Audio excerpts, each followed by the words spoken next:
তো আর্জেন্ট একটা ভিডিও করতে এলাম আমি। ওই লাইফটার ব্যাপারে একটা কথা বলতে এলাম। সেখানে দেখলাম ওলে বাবালে দালালের বয়ফ্রেন্ড। আমার তো লাগছে ওই কত মানে নাইটিওয়ালাগুলোকে দেখলাম, ওটা লাইভ নাকি নাইটি বউদের ডান্স ওখানে, মানে কিভাবে গামলাকে চালনা করছে ওই লাইফে। যারা মানে ওই স্ট্রিমটাতে মানে দেখেছে তারা বুঝতেই পারবে। আর যার মানে স্ট্রিম লাইফে যার ভিডিওটা গেছে তার একবার কমেন্ট বক্সটা খুলে দেখবেন। ওই যে মেয়ে লেডিস আছে না, লেডিস, ওই লেডিসের নামে কি নিন্দে হাফ লেডিস থেকে মানে কোনো ভালো কমেন্ট আমি তো দেখলাম না সেরকম, মানে নিন্দে ঝুড়ি কমেন্টের ওখানে। আমার কি মনে হচ্ছে ওটা কি দালালের, বুঝতে পারছি, আমি তো বুঝে গেছি। লজ্জা করছে না ওই বেটা ছেলে না মেয়ে ছেলে নাইটি পরে বসে থাক ওখানে, ওখানে নাইটি পরে বসে থাক মানিয়ে যাবে। একটা ছেলে হয়ে মানে মানে ওর ওখানে কি বলবো মানে বলতে পারছি না। তোমরা ওই লাইফটা গিয়ে একবার দেখো কিভাবে মানে দালালরা যেখানে আছে ওখানে সব গামলাকে পুরো চালনা করছে। গামলার যেটুকুনি মাথায় বুদ্ধি আছে সেগুলো মানে কিভাবে তাকে বুদ্ধি উল্টো পাল্টা বুদ্ধি দিয়ে তাকে কিভাবে রেখে দিয়েছে। তোমরা শুধু একবার ওই লাইফটা গিয়ে দেখো। আর যে লাইফে যার লাইফে করেছে তারা একটু কমেন্ট বক্সটা খুলে দেখো। আমি তো দেখলাম মানে যাতা উল্টো পাল্টা কথাবার্তা, কোনো ভালো কমেন্ট নেই ওখানে। পুরো মেয়ে ছেলে ওই যে ছিল কি নাম জানি না আমি, এস কি একটা জানি না, এস হার্ট নাকি, আমি নাকি শুনেছিলাম সে নাকি 2 লাখের চ্যানেলটাকে নিজের ওয়াইফের বিক্রি করে দিয়েছিল। বাবা, 2 দালালকে আজকে একসাথে দেখলাম, বাবা রে বাবা। সত্যি ওই লাইফটা দেখা মানে পুরো চোখে না ছানি পড়ে যাবে লোকের, ভালো ঘরের লোকেদের চোখে ছানি পড়ে যাবে। যা দেখতে মানুষগুলো এসেছিল, ওরে বাবা আমি তো দেখেই ভয় পেয়ে গেছিলাম। এরা গামলা সাপোর্টার। কোনো ভদ্র ঘরের মহিলা ওখানে নেই। ওখানে যারা লাইভটা দেখে তারা জানে ওখানে ভদ্র মানে ঘরের মহিলা কেউ নেই। আর মানে গামলাকে তো পরিচালনা করছে পুরো পিছন থেকে হচ্ছে দালাল। এখানেই তো বোঝা গেল মানে কিভাবে যে ওকে নিয়ে পরিচালনা করছে। তুই বোকা, তুই সরল সাদাসিধে, তুই কথা বলিস না, তুই চুপ কর। কেন চুপ করতে বলছিস? কেন বলতে দে, কেন বলবে না কেন? সব যখন সোশ্যাল মিডিয়াতে এসছে ও এখন চুপ কেন? তুমি সব বলবে, তোমার সব বানানো ফেক কলিং সব লোককে দেখাচ্ছ। তোমাদের মানে ওর ভিউয়ার্সগুলো তো মানে কি বলবো মূর্খ। তারা ফেক কলিং, তার গলার ভয়েস সব মানে, আর একটা মেয়ের গলা ওরকম গলা ছেলে বাবা জানতাম না তো এরকম ছেলেদের গলা মেয়ে হয়। বাহ, অনেকেই কিছু অনেক কারুকার্য করছিস তোর, মানে তুই তো আমার তো মনে হয় তুই সংসারটা ওখানে করে এসছিস, গামলা না। তুই ওখানে ছিলিস সংসারে, সেই রাতে তুই ছিলিস ওই ঝামেলার সময়, গামলা না। সবকিছু চুপ করে থামিয়ে রাখছে। ও বলবে কিন্তু গামলায় কিছু বলতে দেবে না, কেন গামলা বললেই তো বলে ফেলবে। আর তোকে আর তুই কি বলছিলিস যে সীমা দিকে ওখানে বাড়িতে যায়, তোকে তো কেউ ডাকবে না, তোকে দূর থেকেই তুই পরিচালনা করবি, তোকে কেউ বাড়িতে ডাকবে না। তুই নষ্টা মেয়ে ছেলেকে তোকে বাড়িতে ডাকবে? একজন ডেকে তোকে ভুল করেছে, তোকে ডাকতে যাবে গামলা? তোকে দূর থেকেই রেখে দেবে চাকরের মতন। তুই চাকরি হয়ে থাকবি, চাকরানি। আর তোর পাশে ছিল মেয়ে ছেলে হচ্ছে চাকর। তোরা দুজনে হচ্ছে চাকর আর চাকরানি। তোরা তো মানে ওকে চালাচ্ছিস। একজন ওখানে একজন বলছে যে তুমি যখন বেরিয়ে এসেছিলে তখন ছেলেটাকে নিয়ে বেরিয়ে আসতে পারতে, আর যাই করো তুমি একা। গামলাকে বলছে যে একা তুমি ছেলেটাকে নিয়ে দেখ মানে রেখো, আর যখন যদি পায় ছেলেকে তো রেখো, পরিচয় মানে ভালো করে মানুষ করো। গামলা কিন্তু একবারও মুখ ফুটে বলছে না, আর মুখটা পুরো ছোয়ালের পোদের মতন হয়ে গেছে। ওখানে বোঝা যাচ্ছে যে ওর সাথে সম্পর্ক জীবনে ভাঙবে না, ফোগলার সাথে সম্পর্ক জীবনে ভাঙবে না। ওখানে কিন্তু পুরো গ্যারেন্টি দিয়ে বলছে না, হ্যাঁ ঠিক আছে আমি তো সম্পর্ক ভেঙে দিয়েছি, ভিডিওতে বলে দিয়েছি। তার মানেই বোঝা যাচ্ছে ওর পিছনে যতগুলো মানে চাকর চাকরানি আছে সেগুলো মদত দেওয়ার মূল কারণ হচ্ছে গামলাকে।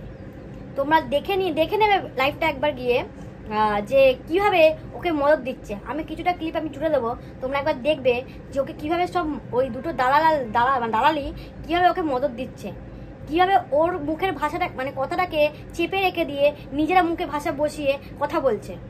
তোমরা যদি বুদ্ধিমান হও তাহলে লাইভটা দেখলে বুঝতে পারবে ওকে কিভাবে চেপে রেখে দিচ্ছে। স্কুল যে কোনো একটা স্কুলের ছবি তুলে নিয়েছে না, আমি দেখাতেই পারি এটা আমার স্কুল, এই স্কুলে আমি ভর্তি হব, এটা কোনো ন্যাচারাল ব্যাপার না। দেখা ওখানে গিয়ে খাতায় নাম লিখিয়ে এনেছিস যে আমার ছেলের নামটা ওখানে স্কুলে লিখিয়ে এসেছি, ছেলে আমার এই ডেটে এসে ভর্তি হবে, কারণ ছেলে তো আমি পেয়ে যাবো শিওর। গিয়ে লেখা একটা, আমি কোথাও গিয়ে একটা ছবি ডাউনলোড করেও আমি দেখাতে পারি, আমি কোনো স্কুলের সামনে গিয়ে ছবি তুলে আমি দেখাতে পারি, দামি স্কুলে গিয়ে আমি দেখাতে পারি। কেন গিয়ে খাতাটা দেখা যে এই স্কুলে আমি ভর্তি হতে এসেছি, এই এখানে ছেলের নামটা লিখে দিয়ে গেলাম, এই সময় না ছেলে ভর্তি হবে। কথা বলেছি আমরা, ভিডিও ক্লিপ দেখা যে আমি ওখানে হেড স্যার হেড ম্যাম গিয়ে বা হেড স্যার যাই থাকুক সেখানে গিয়ে কথা বলেছি, সেসব দেখা যায় না। চুপ চুপ কর, চুপ চুপ, তুই খুব বোকা, তুই না খুব সরল, খুব সরল না, খুব সরল, খুব সরল করে একটা পেট থেকে বাচ্চা বেরিয়ে গেল, খুব সরল। মানে তোমরা ভাবো মানে কি বলবো, ওই ব্লগ মানে ওই লাইফটার মধ্যে এত নোংরা নোংরা সব মানে মহিলারা আছে, সব ওরকম টাইপের, ওরই টাইপের মহিলাগুলো ওখানে আছে। একজন বলছে যে আমি যখন বেরিয়ে এসেছিলাম তখন ছেলেটাকে নিয়ে বেরিয়ে এসেছিলাম, হাত ছাড়িনি, তখনও কিন্তু গামলা বলতে পারছে না আমিও ছেলেটাকে নিয়ে বেরোতে আসছিলাম, একবারও কিন্তু ওখানে মুখ খুলে বলেনি। কেন এগুলো বলতে কি তোকে ওই যে দুজনে চোখ রাঙাচ্ছে বলার জন্য বলবি না এইসব কথা? এখন আমরা তো আছি, ফেক কল দেখাবো, ফেক ভয়েস দেখাবো, এখন দাঁড়া ভালো করে নিচে নামাই, সন্দীপদাকে নিচে ডাউন করি তারপরে তো বলবি, মানে এই ব্যাপারটা কিভাবে তাকে ছেলেটাকে পুরো নিচে নামিয়ে দিই, কথার মধ্যে যেন সবাই যেন বলে ছি ছি ছি ছি করে, তারপর তো আমি তুই বলবি এইসব কথা। আগে দেখা, ও যখন একজন বললো তুমি আগে ভালো করে সব কিছু প্রুফ দেখিয়ে তারপরে মানে ইয়েতে কথা বলো, মানে তখন তো কিছু বলতে পারলি না, সব কিছু চুপ করে ধামাচাপা দিয়েছিস। ওর কথাগুলো দালাল বলছে ঠিক, দালাল ঠিক কথা বলে যাচ্ছে, কিন্তু যে আসল লোক যে সংসার করেছে, যে সংসার থেকে বেরিয়ে এসছে সেই সময় ছিল, সে তাকে কিন্তু বলতে দিচ্ছে না। দুই চাকরা নিয়ে চাকর, এই তো মেয়ে ছেলে, একে নাইটি পরিয়ে দে না, একটা নাইটি পরিয়ে দে, সব তো নাইটি পরিয়েছিলিস ওখানে, ওখানে একটা নাইটি পরিয়ে দে। তো ওদের লাইফটা দেখলাম, মানে নোংরা থেকে নোংরা মানে প্রকৃতির মানুষ ওখানে ছিল, কি বলবো মানে সবই মানে ওরকম ক্যাটাগরি, অনেকে অনেক কথা মানে বলছিল যারা ওই লাইফ থেকে গিয়ে ওই লাইফে গেছে। আর ওদের এতটাই পোঁদে ভয় সেই দিনেই, সেই ডেটেই, সেই টাইমেই ওরা লাইভটা করলো, স্ট্রিমটা করলো, ওদের এতটাই পোঁদে ভয়। ওদের কেন তুই আজকে করতে পারতি না? তো কথা বলবে না, ঠিক আছে, আগে থেকে বলে কিছু কথা বলতে আসলাম, আমি লাইভটা আর কি প্রথম থেকে দেখছিলাম, ঠিক আছে। এখানে অনেক রকম কথা শুনছি যে 5টা বছর ধরে সংসার, এখানে কেন আমি হঠাৎ করে এরকম কেন করলাম, ছেলেটাকে কেন আনলাম না, অনেকের অনেক রকম বক্তব্য। তো এই কমাস ধরে আমি কেন ছেলের কথা কেন উল্লেখ করতে পারিনি, হঠাৎ এখন কেন আমার ছেলের কথা মনে পড়ছে, এগুলো সবার অনেকের প্রশ্ন, ঠিক ঠিক হ্যাঁ কি না তাই বলো তোমরা? হ্যাঁ কারো প্রশ্ন নেই, বাদ বাকি যারা করছে সেই আন্দাজে হচ্ছে, বল তুই বল। না তোমাদের কথা বলিনি, আর বাদ বাকি আদার্স হয়তো কেউ থেকে হ্যাঁ, থাকতে পারে, ওটাই তো ওটার মেইন কারণ। 9 মাস ধরে তুমি ঘুরে বেরিয়েছো, তোমার এখন ছেলের কথা মনে পড়েছে, হ্যাঁ না আবার বলো। আচ্ছা, কোনো কাজ যদি হয়ে যায় সেটা প্রসেসিং এর ব্যাপার থাকে, তো সেটার জন্য কি আজকেই বললো কি বাচ্চা আমার কাছে আজকেই পৌঁছে গেল, সেটা কাজের প্রসেসে আসতে হবে না। ও যখন এসছে ওকে বলতে দিন, আমরা আবার পেছনে ঠেকনা লাগিয়ে দাঁড় করাবো না, ওকে বলতে দিন। হ্যাঁ হ্যাঁ, তোর তো মুখ আছে, তুই বল বল বল মা বল। আচ্ছা ঠিক আছে, বলছি যে সবটাই তোমরা জানো প্রথম থেকে কি হয়েছে না হয়েছে। 17ই আগস্ট যেদিন রাতে বের করা হয়েছিল, ঠিক আছে, তো সেদিন তাহিরপুর থানায় গিয়ে রাত 3টে পর্যন্ত বসেছিলাম ছেলের জন্য, আশা করছি সবাই জানো ব্যাপারটা। তখন ছেলের কথা ওঠানো হয়েছে, তারপরে কোর্ট কেসেও ছেলের কথা ওঠানো হয়েছে, এমনকি ওর নামে অনেকগুলো জিনিস আমি করে রেখেছি যেগুলো এখানে বলাটা আমার পক্ষে মনে হচ্ছে যে উচিত না। না না, ঠিক আছে, এবার ওর ভবিষ্যৎ নিয়ে কি করব না করব, কোথায় ওকে মানুষ করব, ওকে কোন স্কুলে ভর্তি করব, সেসব সবকিছু আমার ঠিক করে প্ল্যান করা হয়ে গেছে। আমি যেটা ভুল করেছি সেটা কিন্তু আমি তোমাদের সবাইকে বলেছি, আমি অন ক্যামেরাতে, যে হ্যাঁ আমার তরফ থেকে একটা অন্যায় হয়েছে, আমি সবার কাছে ক্ষমা চেয়েছি, তার কাছে তো চেয়েছিলামই, এমনকি ওখান থেকে বেরিয়ে আসার পরেও কিন্তু চেয়েছি। তারপরেও আমি অন ক্যামেরাতে এসে আমি কিন্তু ফট করে ওখান থেকে বেরিয়ে এসে আমি চ্যানেল খুলেও বলে দিইনি সবকিছু যে এই হয়েছে সেই হয়েছে। সে যদি আমাকে ভালোবেসেই থাকতো অবশ্যই সে বলতো নাকি সে আমাকে পার্সোনাল কল করে বলতে পারতো যে চলো দুজনের মধ্যে একটা ভুল বোঝাবুঝি হয়ে গেছে, আবার আমরা শুরু করি। তো যাই হোক, যথারীতি সে তো সেটা করেনি, তবুও আমি চুপচাপই ছিলাম। প্রুফ রেখেছে, সে প্রুফ রেখেছে যে আমি তোমার কাছে হাত জোড় করছি, তুমি এসো। সে প্রুফ রেখেছে যাতে দর্শকরা বলতে পারে যে ও তো ক্ষমা করেছিল, চেয়েছিল, সুযোগ তো দিয়েছিল, তুমি আসোনি। নে বল। সেটাই, ডিজিটাল ভালোবাসা না।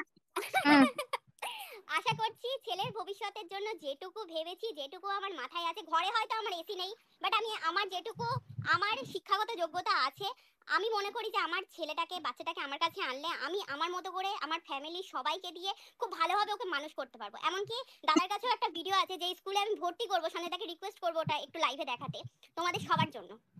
দাদা একটুখানি এখানে দেখালে বুঝতে পারবে না। ও যখন আলাদা একটা লাইভ করবে তখন দেখানোর আমার মনে হয় দেখানো উচিত, তাদেরও যে এই ভুল ধারণাটা সেটা কেটে যাবে। তাই এখন ভুল ধারণা করে থাকুক, এখন কিছু রিভিল করার দরকার নেই। ওটা আরেকটু ঘেউ ঘেউ করতে দাও, ঠিক আছে? তারপরে ওগুলো দেখানো হবে, ঠিক আছে? এখন দেখানোর দরকার নেই, আরো কিছুদিন যাক। যেরকম বলছে না যে তোমার ঘরে এসি নেই, তুমি বাচ্চাকে মানুষ করতে পারবে না, তোমার বাড়ি নেই, তোমার নিজের কি আছে, তো সেগুলো এখন কিছু দিয়ে করবে না। হাজবেন্ড আবার ফোন করছে। টিনা তুমি ভালো থাকো, স্কুল দেখাবি না। Good night. Good night, good night. আগে স্কুল দেখাবি না, আগে বাচ্চাকে নিয়ে স্কুলে ভর্তি করবি, তারপরে সে দেখাবি। আগে স্কুলের নাম বলবি না, নতুবা ওই স্কুলে গিয়ে না তোর নামে এমন বলে আসবে যে তোর বাচ্চাকে স্কুলেই ভর্তি নেবে না। মাথায় রাখ এগুলো, এত সরল মন নিয়ে চলে এখানে। হ্যাঁ ঠিক আছে, ঠিক আছে। এখন কিছু রিভিল করার দরকার নেই। তুমি কি করছো তুমি জানো ভালো মতন, তুমি তোমার ছেলের জন্য কত চিন্তিত, তুমি কি করছো না করছো, তাই এখন কিছু রিভিল করার দরকারই নেই, প্রশ্নই ওঠে না। আমরা মায়ের মাতৃত্ব তো কখনো জাহির করতে হয় না, সে যে সে মা বাচ্চার জন্য কনসার্ন। কিছু বলার দরকার নেই, একটু গোপনীয়তা বলার ছিল তোমাদেরকে, তাই আমি লাইভে আসলাম, ঠিক আছে? এবার তোমরা বলো, আমি শুনছি, আমি আছি। তুমি নাইটি পরে বেরিয়েছো কেন? নাইটি পরে বেরিয়েছো কেন তুমি? তাতে কি তুমি নাইটি পরে বেরিয়েছো জানো? নাইটি ব্যান করে দিতে হবে। নাইটি পরা যাবে না। এখন থেকে নাইটি পরলে নাইটি পরলেই জরিমানা দেওয়া হবে। নাইটি পরলেই জরিমানা। এই মরেছে নাইটি দিদি সবাইকে শাড়ি পরিয়ে দিয়েছে। দিদির আশেপাশে যারা আছে দিদি সবাইকে শাড়ি পরিয়ে দিয়েছে। তোমরা নাইটি পরে সবাই নাইটি পরে ঘুরছিল। হ্যাঁ, শাড়ি পরে বলো, বুকের কাছে লাঠি মারবো। এই সটিনা শাড়ি পরে বলবে। তোমাদের ওদের স্টিম মানে যারা ওরা লাইভ করেছিল সব লেডিসগুলো, মানে নাইটি হলিগুলো, তার যে যার ইউটিউবে হয়েছিল যে হাফ লেডিস, তার কমেন্টগুলো একবার পড়ে কটা শোনাচ্ছি তোমাদেরকে। হাফ লেডিস তো ভর্তি আছে, তোমরা দেখে নাও হাফ লেডিস। এ দেখো, দেখতে পাচ্ছ কি না উল্টো হয়ে যাচ্ছে? হাফ লেডিস ভর্তি আছে। আরেকজন লিখেছে, ভাই আজকে খুব ডিসঅ্যাপয়েন্ট হলাম, তুমি যাদের সাথে লাইফে ছিলে তারা 1 মাস আগে ভিডিও বানিয়ে বলল যে তুমি তোমার মার সাথে বাজে ব্যবহার করো, অত্যাচার করো। কাকে বিশ্বাস করব জানি না, সব থেকে বোকা হচ্ছে আমরা ভিউয়ার্সরা। হয়তো আর কোনোদিনও তোমার ব্লগারে কমেন্ট করব না, ঠিক আছে? আরেকটা আছে, আরেকজন কমেন্ট লিখেছে এই হাফ লেডিসকে, তুমি আবার দালাল থেকে এত মিল কবে হয়েছে? কদিন আগেই তো তোমাদের ঝগড়া হয়েছিল। ননসেন্স গার্লস দালাল। তুমি তাকেই সাপোর্ট করো, ভাবতেই পারিনি হাফ লেডিস বেস্ট ফ্রেন্ড দালালের। জুতাও একটা দিয়েছে, সব ছবি দেখো। একজন লিখেছে, সরি তোমাকে খুব ভালোবাসতাম, আজকে তোমাকে দেখে আর নিতে পারলাম না। একসময় গামলাকে তুমিও অনেক গালাগালি করেছো। সাডেনলি কি হলো জানি না, জানতেও চাই না, ভালো থেকো। বাহ, কি মিল! কেন মিল হয়েছে?